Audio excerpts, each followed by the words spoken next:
चहा चपाती किंवा मिल्कशेक्स किंवा फ्रूट सलाड्स असं काही खाण्याची तुमची पण सवय आहे का? ह्यालाच आयुर्वेदात विरुद्ध आहार किंवा इनकॉम्पॅटेबल फूड्स, एकमेकांच्या परस्पर विरोधात असलेल्या दोन गोष्टी एकत्र करून खाणे म्हणजे विरुद्ध आहार आहे. चहा बिस्किट किंवा चहा चपाती. चहा हा दुधाचा जर केलेला असेल तर त्यामध्ये मीठ घालून खाणं असं कुठेही इंडिकेटेड नाहीये. बेकरीचे पदार्थ आहेत ते जेव्हा केले जातात त्यामध्ये थोड्याशा प्रमाणात सॉल्ट्स असतात. सो जेव्हा त्या दोन गोष्टी एकत्र होतात तेव्हा तो विरुद्ध आहार बनतो. सेकंड कम्स इज चहा चपाती. बऱ्याच जणांना कणिक भिजवताना मीठ घालण्याची सवय असते.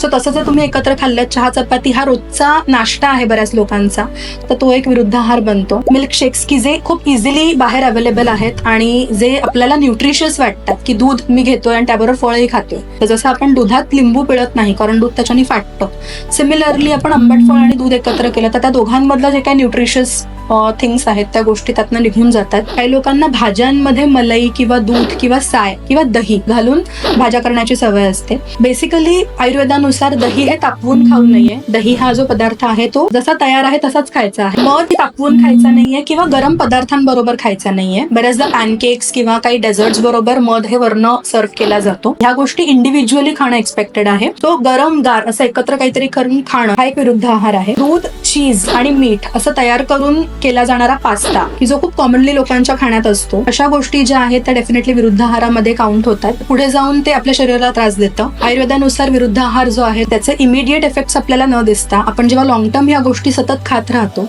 तेव्हा काही वर्षांनंतर आपल्याला स्किन डिझिजेस मध्ये त्याचं रूपांतर झालेलं दिसतं.